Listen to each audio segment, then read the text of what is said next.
ber-PA. Berhubung Pak Rusnya ada ini, jadi izin sementara.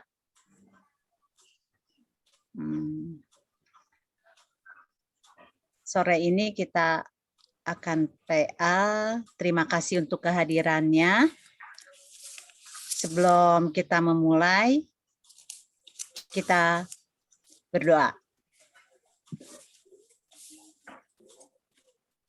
Bersyukur kami ya Tuhan, ketika pun dalam setiap rutinitas kami pada hari ini ya Tuhan, kami boleh melewatinya dengan baik. Kami juga bersyukur Tuhan untuk Engkau yang memberikan kesehatan, kekuatan pada kami semua ya Bapak, yang pada hadir pada saat ini melalui virtual. Terima kasih Tuhan untuk segala kemurahan dan kebaikan-Mu yang senantiasa menyertai kami hari lepas hari. Ketika pun kami bersyukur Tuhan boleh berkumpul bersama untuk belajar tentang firman-Mu ya Bapa, biarlah Kau buka hati kami pribadi lewat pribadi Tuhan untuk boleh menerima berkat Tuhan pada hari ini. Bapa, kami juga mau menyerahkan Pak Tri yang akan memimpin di dalamnya Tuhan, yang akan membawakan firman-Mu, biarlah Kau berkati juga di dalamnya. Dan yang belum bergabung pada saat ini Tuhan, biarlah Engkau juga yang berkenan di dalamnya untuk memberikan hati yang pada saat ini yang belum hadir. Tuhan, kami mau menyerahkan acara ini ke dalam tangan kasih-Mu, awal sampai terakhir di mana kami boleh menyelesaikannya. Dan biarlah berkat Tuhan juga akan senantiasa kami rasakan dalam kehidupan kami sehari-hari. Terima kasih Tuhan untuk semua berkat-Mu, terima kasih untuk kebaikan-Mu. Kami menyerahkannya hanya di dalam tangan kasih-Mu. Terima kasih Tuhan Yesus, amin.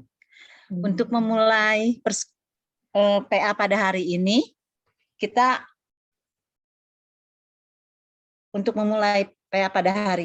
akan memuji lagu dengan bersukacitalah.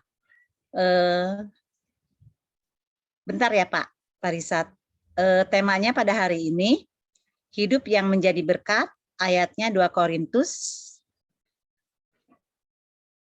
Dari 2 Korintus 8, 1-15. Kita awali dengan bersukacitalah selalu.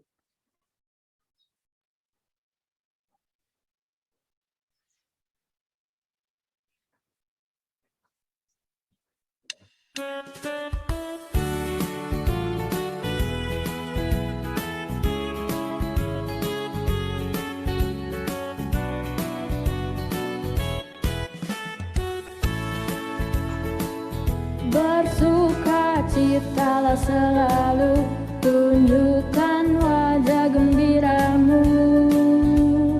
Lihat teman di kanan kiri dan di sekitarmu, berikan salam damai karena kasih karunia serta pengampunannya diberi.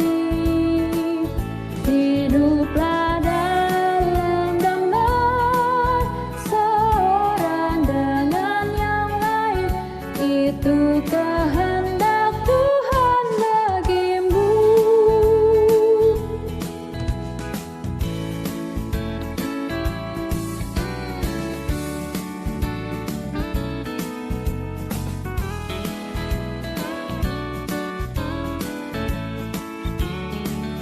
Bersukacitalah selalu, tunjukkan wajah gembiramu.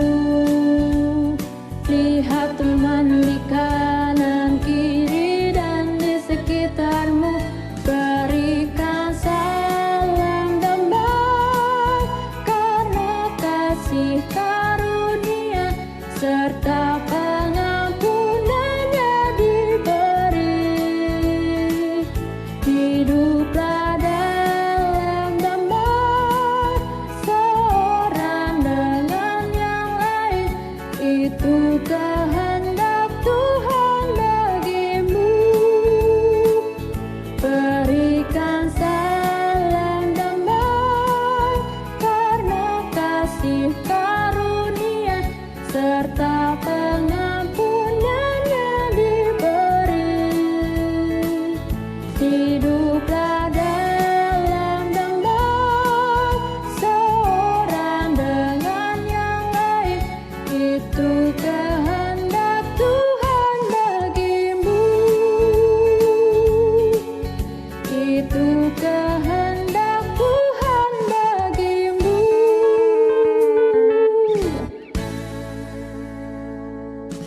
kasih Pak Rizat. Itulah kehendak Tuhan dalam kehidupan kita. Kita harus senantiasa bersuka cita. Kami persilakan pada Pak Tri. Monggo Pak Tri untuk memulai PA-nya. Ya, terima kasih Bu Ais yang sudah mengawali kebersamaan kita. Selamat sore Bapak Ibu dan saudara terkasih di wilayah 1. Senang bisa berjumpa dengan Bapak Ibu saudara kembali. Bapak Ibu dan saudara terkasih, kalau kita kan habis menyanyikan bersukacitalah selalu. Apa sih yang membuat kita bersukacita? Apa yang membuat kita bisa bersukacita? Banyak Pak Tri. Banyak. Apa Bu? Satu aja. Dikasih kesehatan, kekuatan, masih bisa menikmati kehidupan ini, bisa merasakan kasih Tuhan. Banyak. Ya, banyak ya. Ada lagi Bapak Ibu? Apa yang membuat kita bersukacita? Bisa melewati pergumulan. Bisa melewati pergumulan yang ada dalam kehidupan kita. Ada lagi Bapak Ibu?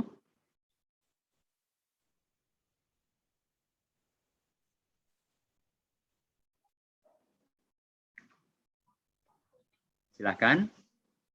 Masih ada kesempatan. Apa yang buat kita bersukacita?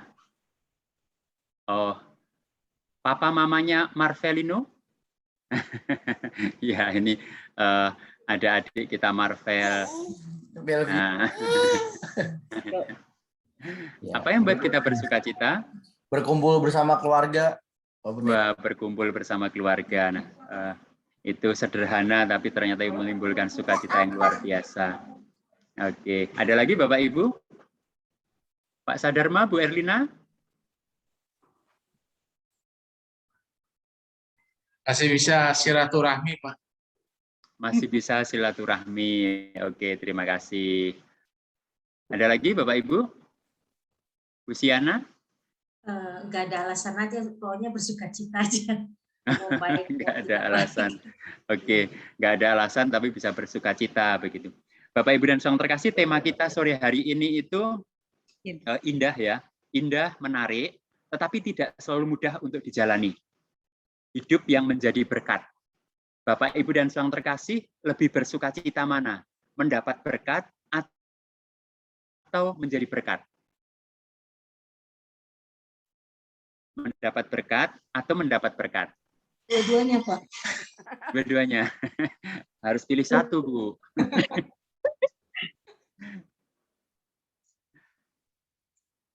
Jadi berkat. Ya, dalam kehidupan ini Bapak Ibu dan saudara terkasih, hidup kita tidak pernah lepas dari yang namanya berkat.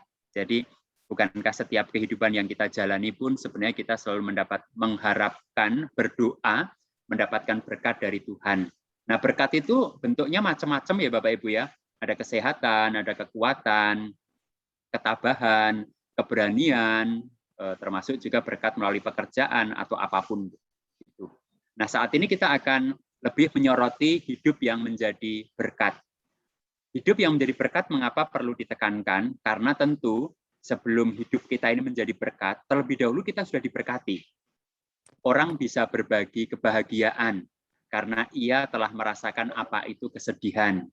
Orang bisa berbagi pengalaman tentang melewati rintangan karena ia sudah melewati rintangan itu. Orang bisa mengatakan kamu harus sabar karena ia sudah mengerti apa arti sabar ketika menghadapi hal-hal yang membuatnya ia tidak sabar. Kamu harus bertahan. Mengapa? Karena kita sudah pernah merasakan bagaimana bertahan menghadapi sesuatu dan itu tidak sia-sia. Jadi menjadi berkat itu Bapak Ibu dan saudara terkasih bisa kita wujudkan dalam banyak hal dalam kehidupan kita. Nah, secara khusus mari bersama-sama kita belajar dari apa yang ada dalam 2 Korintus pasal 8 ayat 1 sampai dengan ayat yang ke-15. Mari kita membuka Alkitab kita karena ini PA, jadi kita akan meneliti dan memahami setiap bagiannya apa yang bisa kita dapatkan di situ.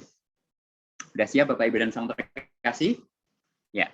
Kita akan perhatikan 2 Korintus pasal 8 ayat 1 sampai dengan ayat 15. Saya akan membacakan ayat 1 sampai dengan ayat 4, dan kita nanti akan mencari apa yang kita dapatkan dari ayat 1 sampai dengan ayat 4 itu. Pelayanan kasih. Saudara-saudara, kami hendak memberitahukan kepada kamu memang kasih karunia yang dianugerahkan kepada jemaat, tentang kasih karunia yang dianugerahkan kepada jemaat-jemaat di Makedonia.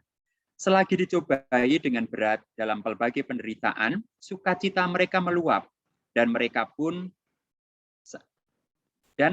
sangat miskin, namun mereka kaya dalam kemurahan.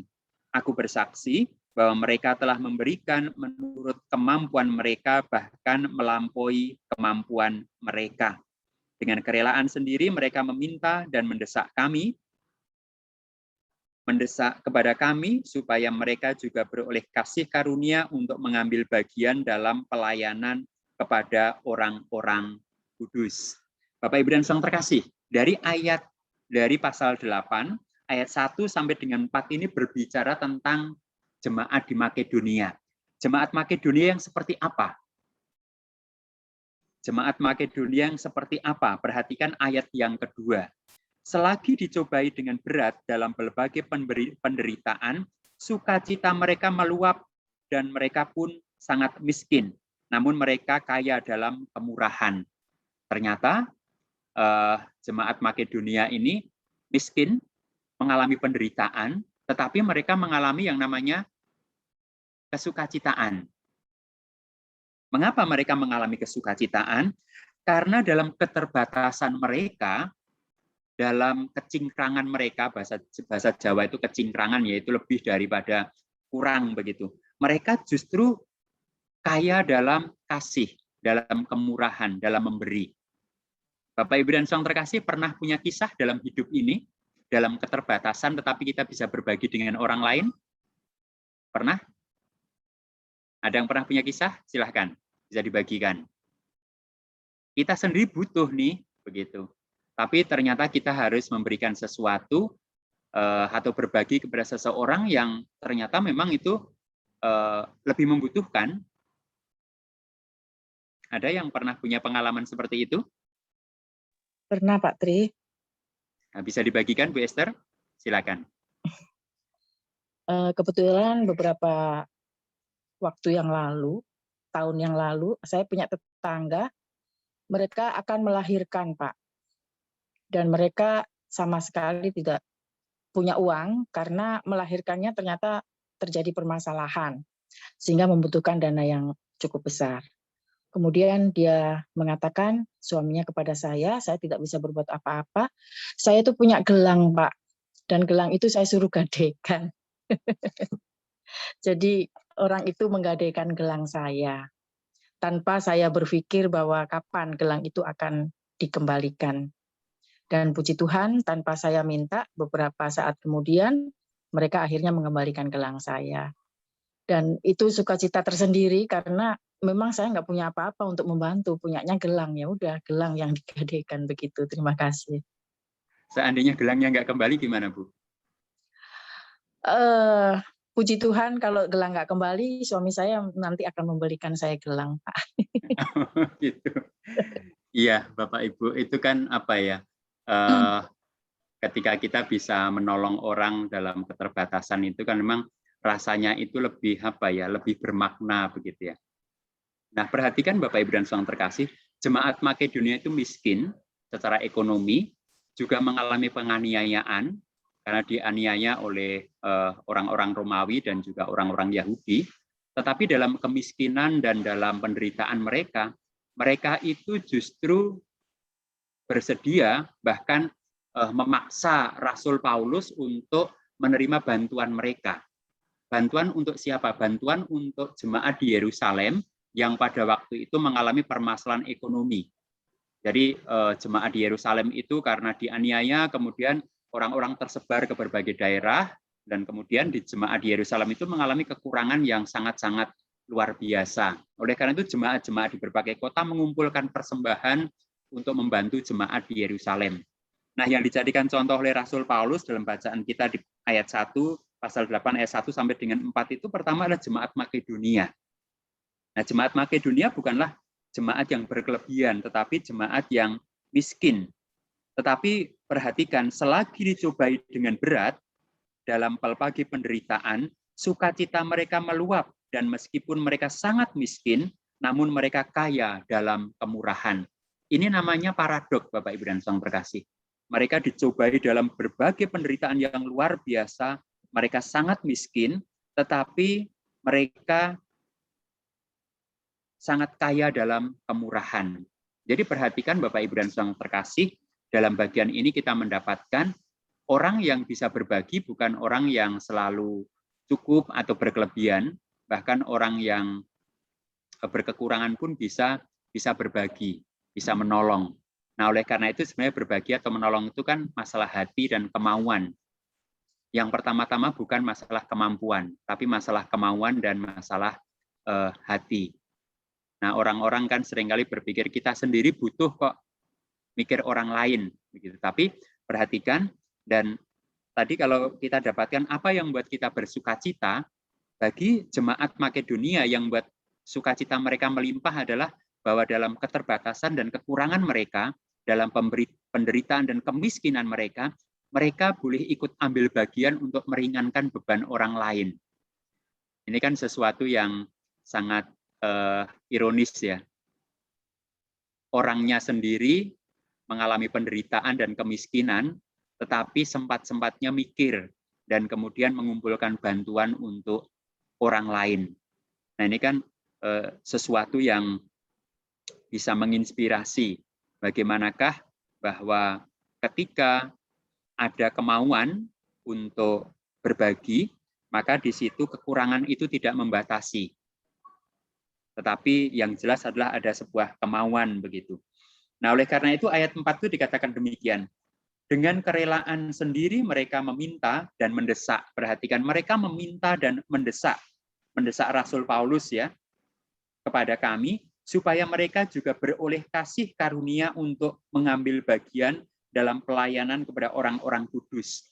Yang dimaksud dengan orang-orang kudus adalah seperti saya katakan tadi, yaitu orang-orang percaya di Yerusalem yang pada waktu itu mengalami penderitaan, pergumulan, dan kekurangan karena berbagai tekanan yang dilakukan oleh orang-orang Yahudi maupun orang-orang Roma. Hal yang bisa kita dapatkan dari ayat 4 itu, Bapak Ibu dan Saudara terkasih, ternyata ketika mereka mengambil bagian, meminta bahkan mendesak untuk bisa ikut ambil bagian dalam keterbatasan mereka, itu ada sebuah kasih karunia.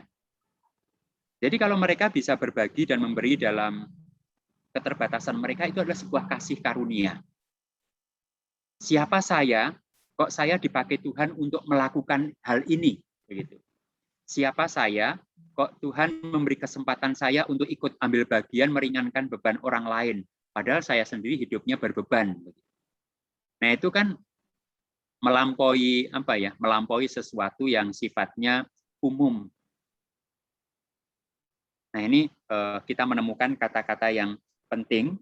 Kalau di atas tadi adalah kaya dalam kemurahan, walaupun mereka mengalami penderitaan dan kemiskinan. Yang keempat, ayat 4 kita dapatkan kata kasih karunia.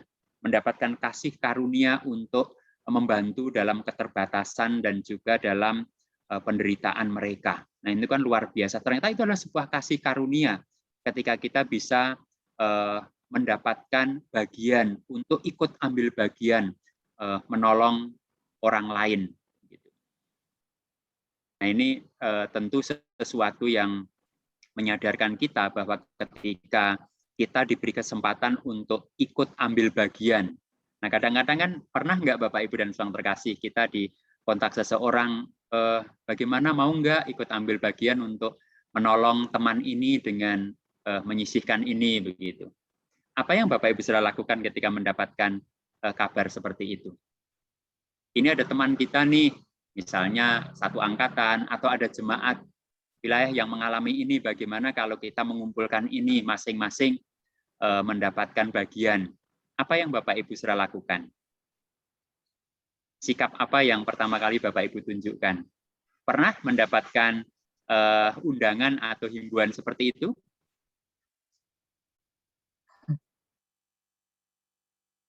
Pernah Bapak Ibu? Di wilayah 1 sudah sering dilakukan, Pak.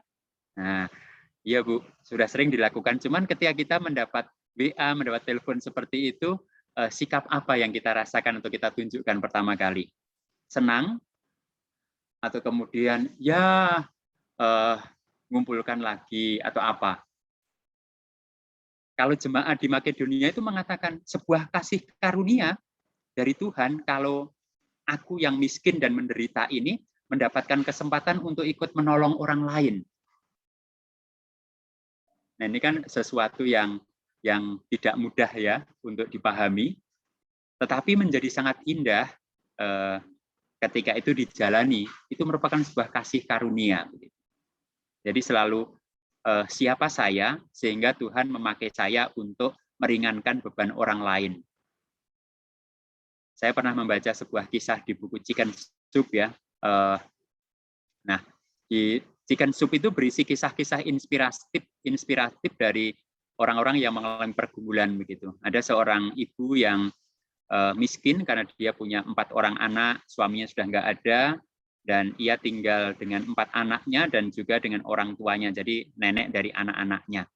Nah, suatu hari anaknya yang paling bungsu itu pulang sekolah dan bilang kepada mamanya, "Ma, besok di sekolah akan ada acara basar dan kita harus membawa sesuatu dari rumah untuk dijual di sana." Begitu.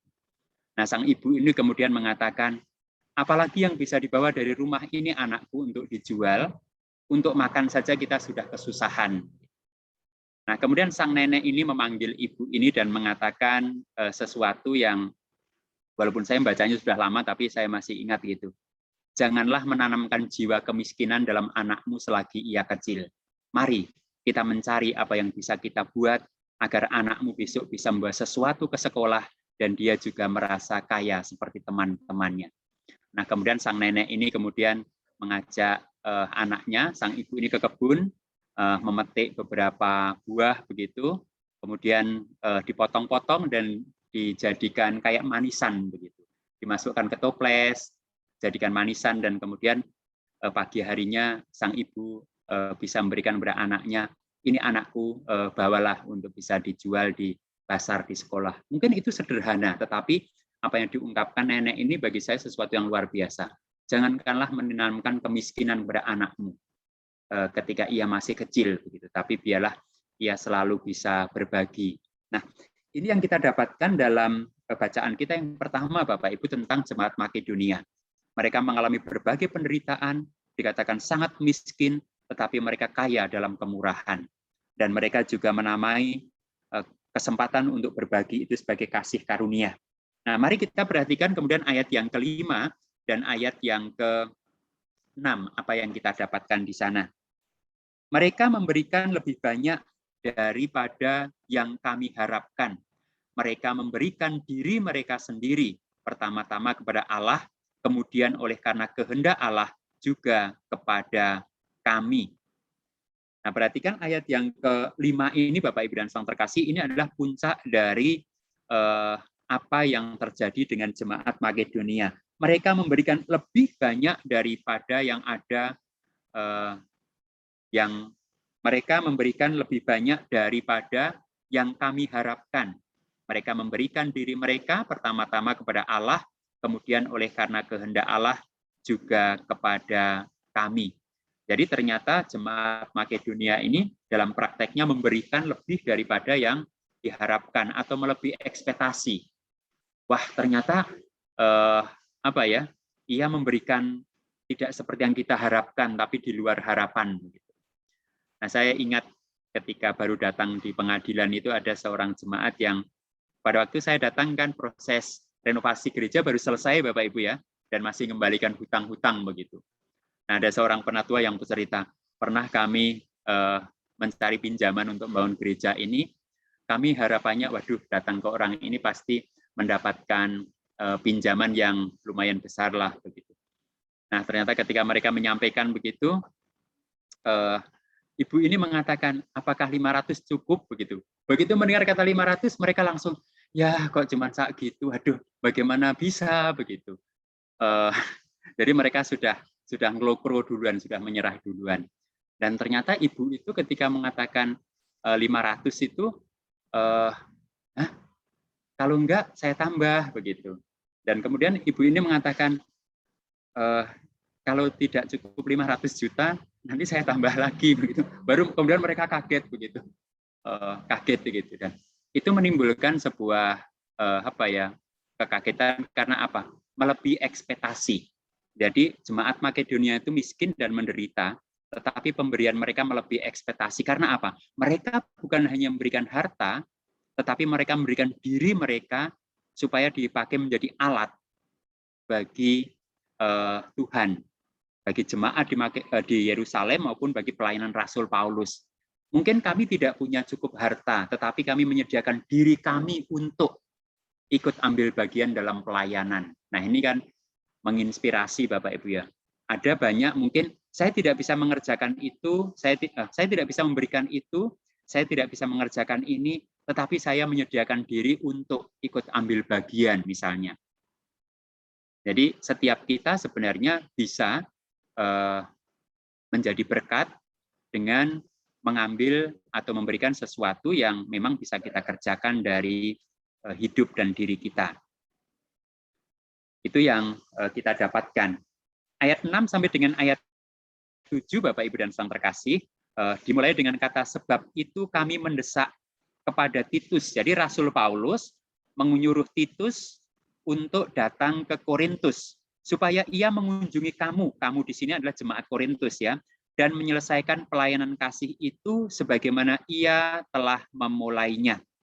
Maka sekarang sama seperti kamu kaya dalam segala sesuatu, dalam iman, dalam perkataan, dalam pengetahuan, dalam kesungguhan untuk membantu, dan dalam kasihmu terhadap kami, demikianlah juga hendaknya kamu kaya dalam pelayanan kasih itu. Nah, jadi kemudian ini dijadikan pembuka oleh Rasul Paulus, dan Rasul Paulus kemudian mengirim Titus kepada jemaat di Korintus. Nah, jemaat di Korintus itu jemaat yang sangat kaya, baik secara ekonomi maupun dalam banyak kemampuan. Ayat 7 itu, jemaat Korintus sangat kaya dalam banyak kemampuan, juga sangat mapan dalam ekonomi.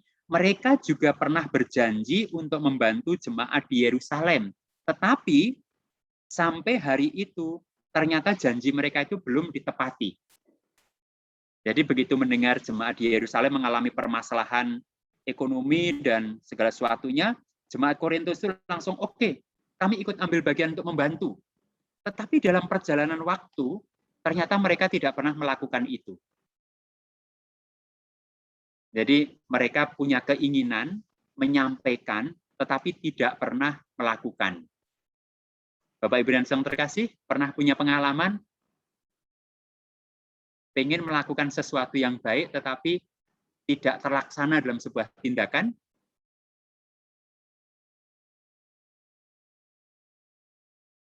Apa yang terjadi ketika kita punya sebuah keinginan, tetapi kemudian tidak terlaksana begitu? Tentu menimbulkan sebuah kegelisahan ya. Jadi niatnya ada, tetapi ternyata tidak dipraktekkan. Nah, itu yang membuat Rasul Paulus mengingatkan jemaat di Korintus dengan mengutus Titus tadi. Engkau dulu pernah berjanji untuk ikut ambil bagian itu. Tetapi sampai saat ini belum terlaksana. Oleh karena itu mulailah untuk melaksanakan apa yang pernah engkau janjikan itu.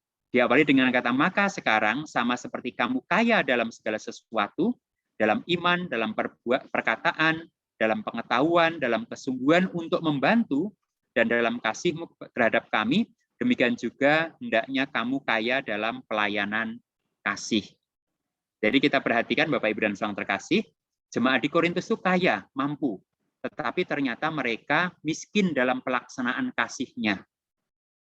Mereka tergerak, mereka berjanji, tetapi mereka tidak mewujudkan apa yang mereka janjikan itu. Nah, mungkin ini pernah terjadi dalam kehidupan kita atau sering terjadi dalam kebersamaan kita. Apa yang kita lakukan ketika ada teman atau rekan yang seperti ini? Maka apa yang dilakukan oleh Rasul Paulus ini bisa kita contoh, mengingatkan. Maaf ya, aku mengingatkan, dulu pernah berjanji atau mengatakan untuk ikut ambil bagian dalam ini. Nah, saat ini kami mengingatkan. Nah, bagaimana kalau yang diingatkan marah? Gimana Bapak Ibu? Pernah nggak mengingatkan teman kita atau rekan yang lupa untuk memenuhi janjinya, terus kita ingatkan, terus marah gitu? Pernah Bapak Ibu punya pengalaman seperti itu? Kalau mereka marah, apa yang Bapak Ibu lakukan? Bu Purnama?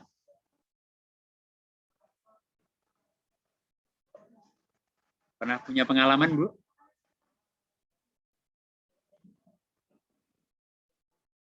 Silahkan. Boleh di unmute dulu. Belum keluar suaranya.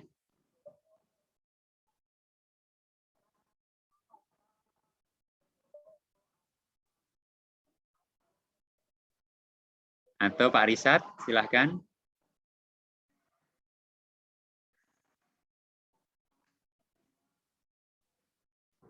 Lebih enak mana, mengingatkan atau diingatkan? Pak Risat, kemarin ini loh, iurannya yang itu belum loh. Itu. Atau lebih enak diingatkan atau mengingatkan? Mungkin lebih enak diingatkan kali ya, Pak. Mengapa? Kadang mengingatkan itu juga ya harus hati-hati sih, Pak, karena kadang yang diingatkan itu malah jadi merasa dia ditegur gitu ya, merasa dia tagih gitu. Jadi kadang ada seperti itu juga sih. Kayaknya sih kalau saya pribadi mungkin lebih enak diingatkan. Mungkin karena kayaknya kita lebih bisa mengendalikan diri. Jadi kita bisa melatih bahwa kalau diingatkan itu maksudnya adalah kita menunaikan apa yang pernah kita janjikan, gitu. Kebaikan buat kita. Tapi ketika kita mengingatkan orang, kitanya sih tujuannya baik, tapi kita khawatir orang itu tidak bisa berpikir seperti yang kita maksud. Mungkin gitu, Pak. Ya, oke, terima kasih. Nah, itu kan yang kebanyakan terjadi dengan kita ya. Kalau kita disuruh mengingatkan rekan atau teman yang belum memenuhi kewajibannya, pasti kan saling lempar ya. Sudahlah, kamu aja, atau ibu aja, atau bapak saja. Nanti ya kalau dia bisa terima, kalau enggak, begitu. Nah, jadi apa yang dilakukan Rasul Paulus ini sebenarnya bisa menjadi contoh sih. Sebenarnya mengingatkan itu enggak apa-apa, karena sebenarnya mengingatkan itu pertama-tama dilandasi oleh kasih. Kan ketika orang itu sudah menjanjikan sesuatu atau mengucapkan sesuatu, ketika kita mengingatkan sebenarnya kita menyayangi dia. Karena apa?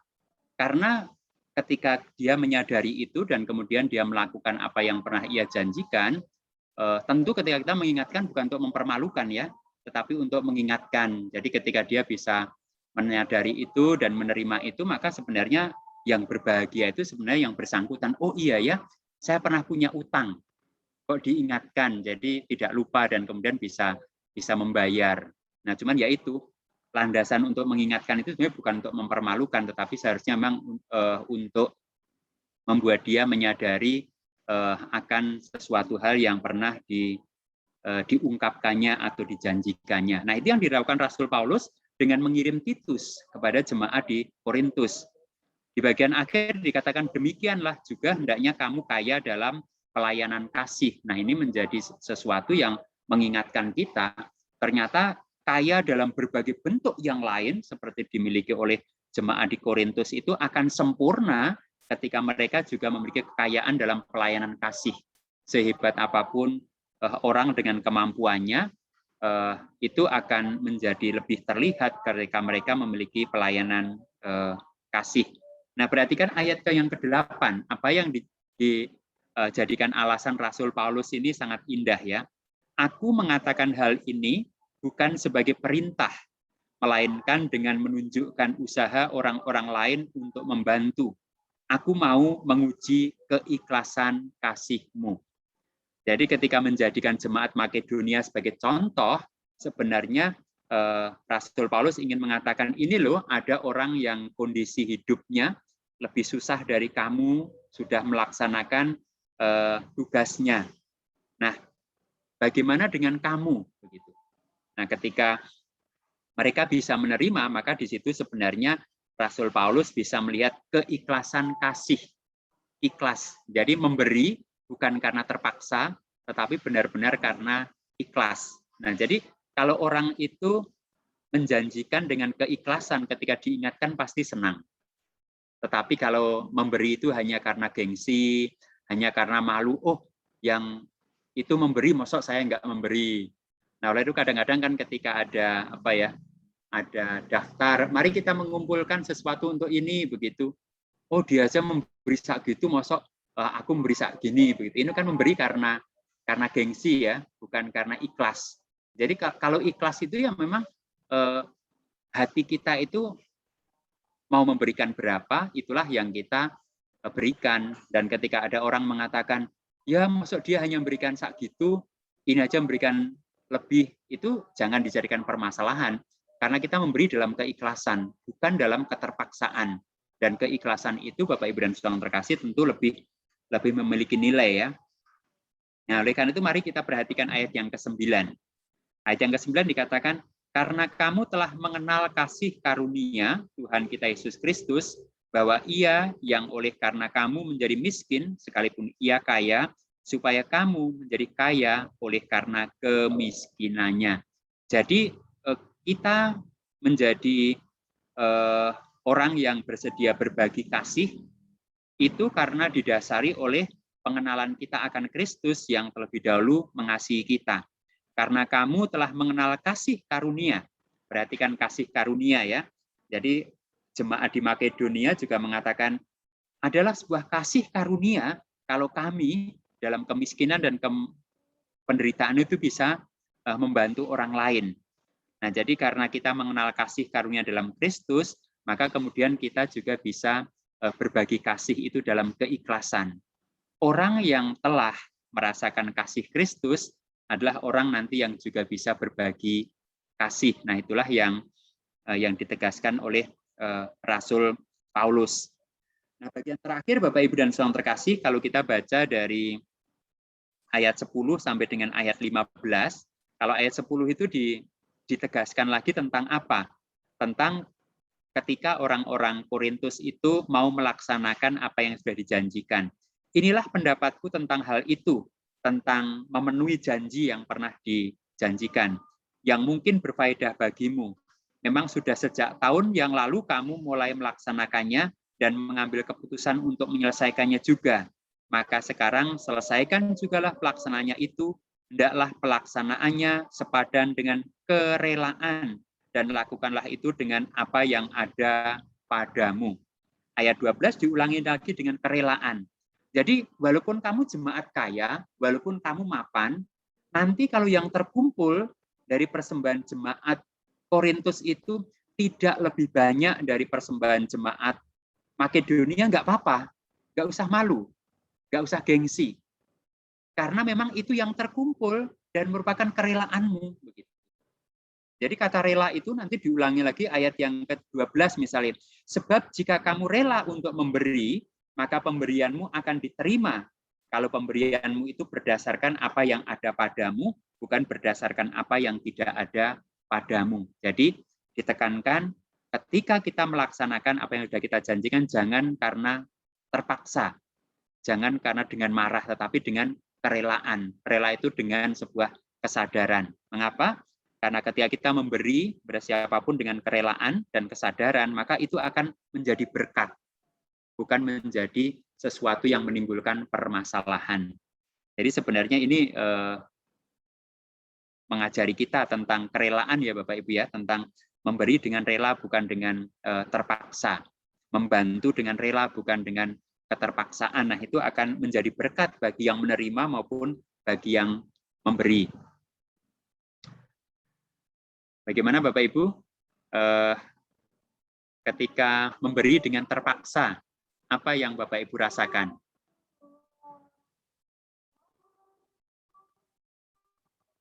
Atau dipaksa? Bu Eis pernah merasa terpaksa begitu? Sebenarnya nggak rela sih, tapi ya ada terpaksanya begitu. Pernah punya pengalaman begitu?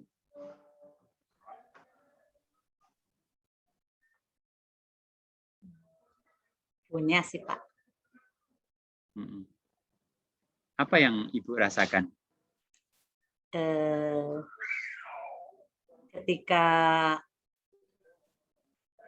memberi bukan dengan terpaksa ya Pak, tapi berpikir saya juga masih butuh gitu. Tapi ketika yang kita bantu merasakan terbantu, dia mengucapkan terima kasih, ya hilang rasa bukan terpaksa itu, istilahnya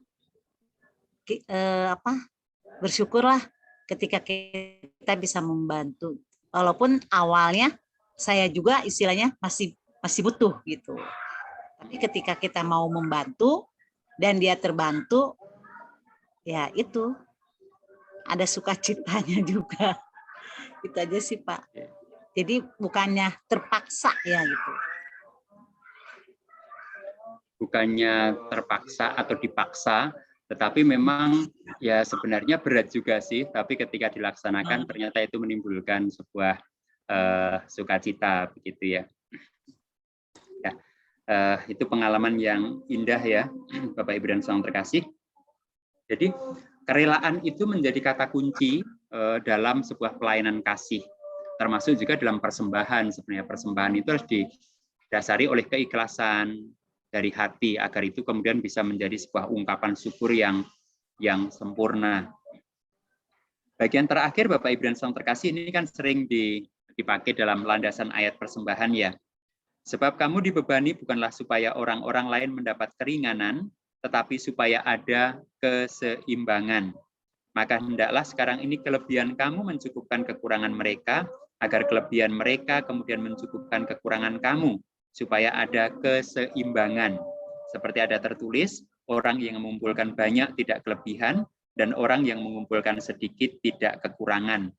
Ayat yang terakhir ini, bagian terakhir ini dikutip dari ketika bangsa Israel mengumpulkan mana ya. Jadi yang mengumpulkan banyak pun tidak kelebihan, yang mengumpulkan sedikit tidak kekurangan.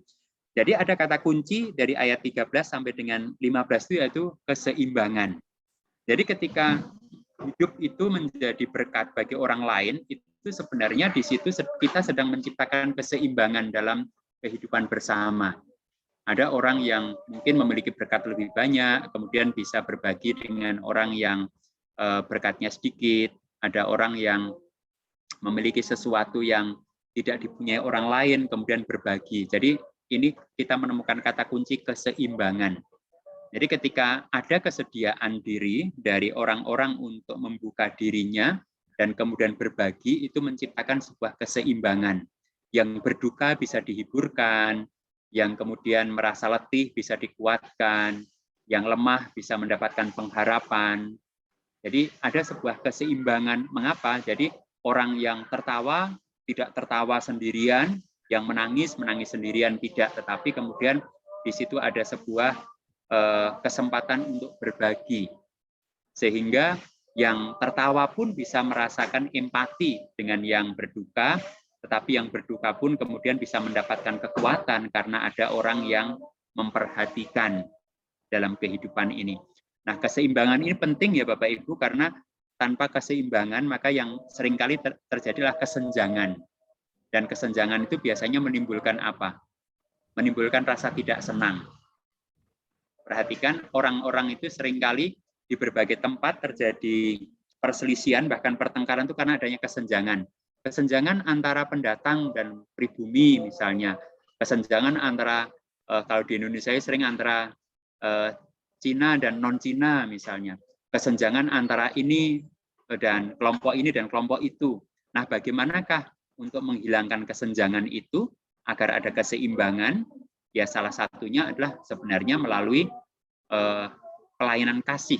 Ketika kita bisa membagikan sebagian yang ada dalam kehidupan kita itu kemudian untuk dirasakan oleh orang-orang di sekitar kita, sehingga tidak akan terjadi kesenjangan, tetapi adanya sebuah keseimbangan.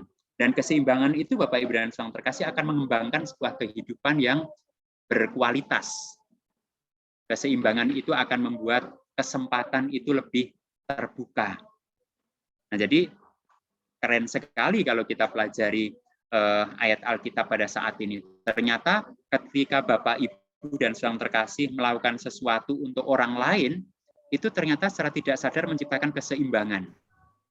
Memberi kesempatan kepada orang lain juga untuk berkembang dan juga memiliki kesempatan untuk hidup. Nah, itu yang seringkali tidak kita sadari. Aku hanya melakukan hal yang kecil dan sederhana kok. Tapi padahal itu secara tidak langsung itu menghadirkan sebuah keseimbangan, sebuah kehidupan yang lebih berimbang. Nah, Bapak, Ibu, dan Saudara terkasih, apa yang Bapak, Ibu rasakan ketika Bapak, Ibu bisa membuat orang lain itu berkembang menjadi lebih baik? Kira-kira senang atau tidak? Ya. Kira-kira Bapak, Ibu lebih suka yang mana nih? Punya pembantu rumah tangga ya, dan kemudian anaknya juga menjadi pembantu kita, dan kita cerita dengan bangga nih, oh iya ini pembantuku ini setia sekali, dulu ibunya jadi pembantu saya, sekarang anaknya juga jadi pembantu saya, begitu. Atau ibu atau bapak lebih senang cerita, dulu ibunya jadi pembantu di rumah saya, tetapi sekarang anaknya jadi seorang guru. Mengapa? Karena ketika anaknya itu sekolah atau kuliah, saya ikut membantu. Sehingga saya senang anaknya tidak lagi menjadi pembantu. Pilih cerita yang pertama atau yang kedua? Yang kedua, Pak. Yang kedua, mengapa, Bu? Ya karena lebih berkembang, lebih bertumbuh, Pak. Tapi kalau menjadi orang-orang yang menghadirkan keseimbangan karena karyanya, itu kan keren sekali ya. Maka di setiap rumah di mana Bapak Ibu tinggal itu akan selalu mengalir kisah-kisah. Oh, ibu itu atau bapak itu langsung dikenali. Mengapa? Karena dari rumah atau dari orang itu selalu mengalir perbuatan kasih yang menjadi berkat. Bukan karena ingin dipuji, tetapi memang karena kita memiliki karakter, kita mengenal Kristus yang mengasihi kita dan berkati kita, maka kemudian melalui hidup ini kita juga berbagi berkat. Apapun bentuknya, Bapak Ibu. Nah, bagaimana Pak, kita hidup aja susah. Nah, kalau susah, Bapak Ibu keluar ketemu siapapun, tersenyum, menyapa dengan ramah, itu sudah perbuatan kasih. Orang akan mengingat, oh ibu yang selalu ramah itu ya, yang kalau ketemu selalu nyapa itu ya, itu sudah sesuatu yang menghadirkan perbedaan. Jadi ada banyak bentuk menjadi berkat dalam kehidupan ini yang bisa kita lakukan. Gimana Bapak Ibu? Siap untuk bersukacita karena menjadi berkat? Oke. Kalau mau ada yang bertanya, silahkan.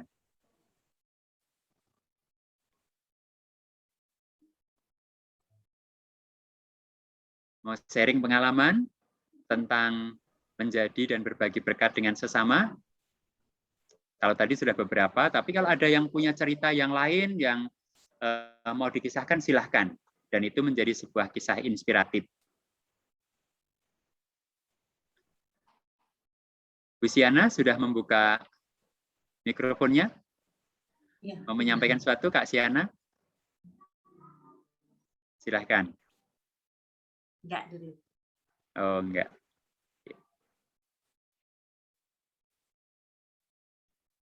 Bu Retno masih di... Oh, Pak Sadarma. Ya, Pak. Silakan, Pak. Iya, Pak. Silakan. Terkait dengan apa yang kita renungkan sekarang, yaitu memberi dengan sukacita walaupun dengan dalam suasana yang kekurangan ya, Pak. Ya. Kalau boleh saya menyampaikan apa yang pernah saya lihat, walaupun melalui media, mungkin dari media sosial, bahwa ternyata negara Israel selama ini, walaupun mungkin tidak semua ya, ternyata mereka pemasok listrik, air, bahkan menampung tenaga kerja dari negara tetangga yang selama ini menjadi musuh bebuyutan mereka. Dan bahkan untuk vaksin masyarakat tetangganya itu juga disuplai dari Israel. Sementara perlakuan yang mereka terima sebaliknya. Mungkin itu bisa menjadi renungan, walaupun mungkin skopnya terlalu besar ya Pak. Mungkin untuk kita bisa jadi renungan lah, walaupun orang lain berbuat kurang mengenyangkan, tapi kita tetap berbuat baik. Mungkin itu Pak renungan yang bisa saya tangkap sedikit. Terima kasih Pak. Ya, terima kasih Pak Sadarma. Dan memang itu yang terjadi juga ya. Dan ternyata Bapak Ibu dan Saudara terkasih, di masa pandemi COVID-19 ini ketika diadakan survei di beberapa bangsa begitu, bangsa Indonesia ini juga termasuk bangsa yang penduduknya paling suka berbagi dan memberi. Menurut survei loh ya, itu menempati angka tinggi juga. Nah, kalau Israel tadi kan terhadap orang-orang Palestina atau negara-negara sekitar yang bermusuhan, tetapi mereka tetap bisa berbagi itu. Nah, kemarin yang di Kompas saya baca juga ternyata di Indonesia ini juga begitu. Penduduknya itu lebih mudah berbagi dan memberi di masa-masa pandemi ini. Contohnya Bapak Ibu dan Saudara terkasih, sampai hari ini misalnya pembagian sembako di GKI Pengadilan itu terus berjalan. Karena apa? Karena memang terus banyak jemaat yang juga mempersembahkan persembahan untuk bisa berbagi, membagikan sembako kepada jemaat-jemaat yang membutuhkan. Nah, hal-hal itu mungkin seringkali jarang kita perhatikan. Mengapa? Karena memang kita kurang memperhatikan apa yang terjadi dalam kehidupan sehari-hari. Nah, oleh karena itu Bapak Ibu perlu untuk senantiasa melihat hal-hal sehari-hari yang sederhana-sederhana, tetapi kemudian itu menginspirasi. Apakah itu melalui wilayah 1? Saya dengar tadi Bu Esther kan, wilayah 1 sering melakukan begitu. Artinya kan memang ini bukan hal yang asing, tetapi hal yang biasa kita lakukan. Tetapi bagaimana kemudian melalui firman ini kita bisa melangkah lebih jauh begitu. Oh, ternyata seperti itu ya, begitu. Nah, dan ini akan membuat kita ini bisa benar-benar merasakan kasih Kristus yang sudah menyapa kita. Dan yang kedua tadi adalah sebuah kasih karunia kalau kita punya kesempatan untuk melakukan itu. Artinya sebuah kesempatan yang indah. Apalagi kalau kita melakukan itu untuk orang-orang yang bersikap tidak simpatik kepada kita ya, Pak Sadarma ya. Jadi justru akan lebih berarti lagi dan bermakna lagi kalau kita melakukan itu kepada orang-orang yang sebenarnya tidak baik-baik amat dengan kita, atau bahkan seringkali mungkin menjelekkan kita atau tidak bersikap baik begitu. Kalau kita tetap bisa melakukan itu akan lebih bermakna lagi dalam kehidupan kita. Terima kasih Pak Sadarma. Ada lagi Bapak Ibu?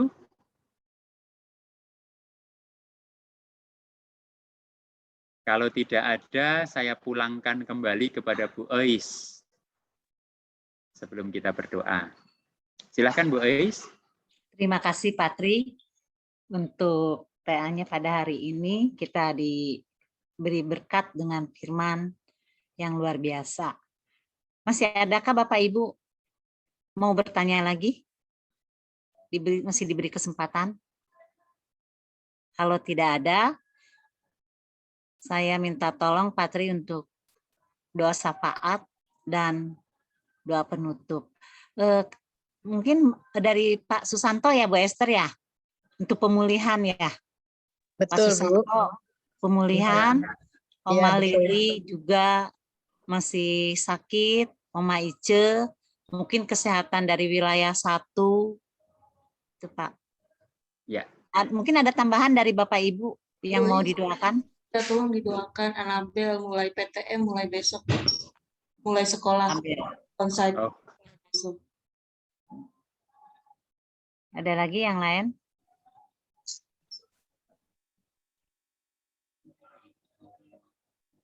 Mungkin itu aja Patri. Ya, terima kasih Bapak Ibu dan saudara terkasih. Mari kita berbagi pengharapan sekaligus semangat dalam doa syafaat yang akan kita naikkan pada malam hari ini. Mari kita berdoa. Bapa Surgawi, sungguh kami mengucap syukur dan berterima kasih karena tiada hentinya Engkau memberikan rahmat dan kasih-Mu serta karunia kepada kami, sehingga sampai hari ini kami terus merasakan pemeliharaan-Mu, kasih-Mu, dan juga sapaan-Mu. Terima kasih karena ketika kami masih merasakan itu, maka kami masih bisa bersyukur dan bersukacita dalam kehidupan kami. Bahkan dalam keterbatasan yang terjadi dalam kehidupan ini, kami juga tetap merasakan sukacita, karena kekuatan dan semangat dari kasih-Mu juga terus menopang kami. Dalam kebersamaan Bapak, kami mendoakan anak-anak-Mu yang ada di wilayah 1, baik pengurus maupun warga yang ada di sana.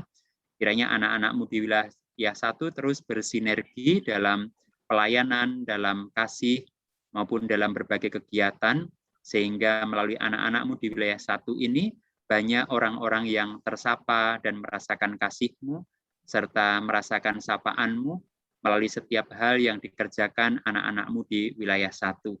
Saat ini kami juga menyerahkan anak-anak-Mu yang sedang mengalami kelemahan tubuh ataupun dalam proses pemulihan. Kami serahkan anak-Mu yang terkasih, Bapak Susanto, Ibu Lili, dan Ibu Ice, anak-anak-Mu yang membutuhkan lawatan kasih-Mu dan kekuatan anugerah-Mu untuk berpulih dari segala kelemahan tubuh dan sakit penyakit mereka. Tuhan, berkati setiap anggota keluarga yang mendampingi dan merawat, karena mereka juga membutuhkan kekuatan, penghiburan, dan kesabaran ketika harus mendampingi anggota-anggota keluarga ini. Juga senantiasa ulurkanlah hati yang penuh sukacita dan pengharapan kepada anak-anak-Mu yang sedang mengalami kelemahan tubuh ataupun sakit ini, karena sungguh mereka membutuhkan sebuah semangat di tengah-tengah keterbatasan mereka, baik keterbatasan fisik maupun keterbatasan gerakan-gerakan. Sungguh Tuhan, biarlah Engkau yang menopang anak-anak-Mu ini.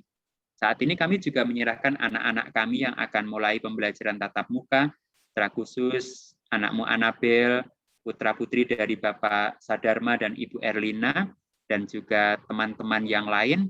Tuhan berkati dan pimpin pembelajaran tatap muka ini, sehingga boleh berjalan dengan baik, di mana protokol kesehatan tetap diterapkan, dan hal-hal yang dibutuhkan boleh tersedia dengan baik, baik guru, karyawan, dosen, maupun lingkungan sekolah, biarlah itu menunjang untuk pelaksanaan pembelajaran tatap muka ini. Terima kasih Bapak Surgawi untuk kebersamaan pada malam hari ini. Terima kasih untuk firman yang boleh kami dengar dan kami renungkan bersama-sama. Pada akhirnya kami menyerahkan setiap anggota keluarga dari anak-anak-Mu yang hadir pada malam hari ini, setiap pekerjaan kami, setiap usaha kami, setiap rumah tangga kami, setiap tanggung jawab kami terhadap anak-anak maupun terhadap pelayanan. Biarlah Tuhan memampukan kami untuk menata segala sesuatunya dengan baik, sehingga dari pribadi, keluarga, usaha, dan pekerjaan itu Tuhan akan mencukupkan kami, dan pada saat yang sama kami juga boleh berbagi dengan mereka yang membutuhkan. Kami akan undur dari kebersamaan ini, memasuki malam yang Tuhan anugerahkan dalam istirahat. Kami yakin dan percaya malam akan memulihkan tenaga kami, dan esok pagi kami boleh berkarya kembali dalam anugerah. Ampuni segala dosa dan kesalahan dalam kebersamaan kami, dan biarlah pengampunan-Mu itu senantiasa mendatangkan pengharapan dan keyakinan bagi kami untuk terus melangkah. Kami menyerahkan segala sesuatunya hanya dalam satu nama Tuhan kami, Yesus Kristus. Amin. Amin. Terima kasih Pak Tri. Sama-sama Bu Is dan rekan-rekan wilayah 1 yang boleh hadir pada saat ini. Terima kasih semuanya. Terima kasih Pak Terima Pendeta. kasih Pak Tri. Foto dulu yuk. Semuanya. Sampai Kita ketemu foto dulu lagi ya. semuanya. Pagi. Tetap semangat Bapak Ibu ya, semangat dan sehat. Amin, amin. Ya, Terima kasih. harus tetap sehat dan semangat. Bu Retno masih udah nyampe rumah? Belum di rumah Bu Ayu. Nebeng. Soalnya rumahnya ada di sepanjang jalan, jadi bisa mampir-mampir.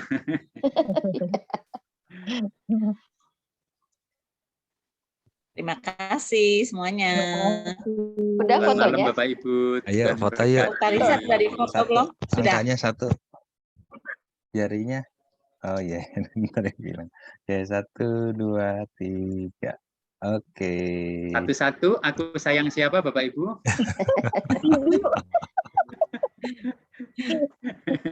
Iya. Kasih Patri. Ya, sampai ketemu Oke. lagi dan berkati. Makasih Ya, Patri. Ya, Terima kasih selamat sehat-sehat malam. semua. Terima kasih Sampai semua jumpa. Bapak Ibu. Yuk. Salam buat Pak Santo, Bu Esther. Terima kasih Bu Retno. Salam dari Bu Ayu katanya. Ya, terima kasih.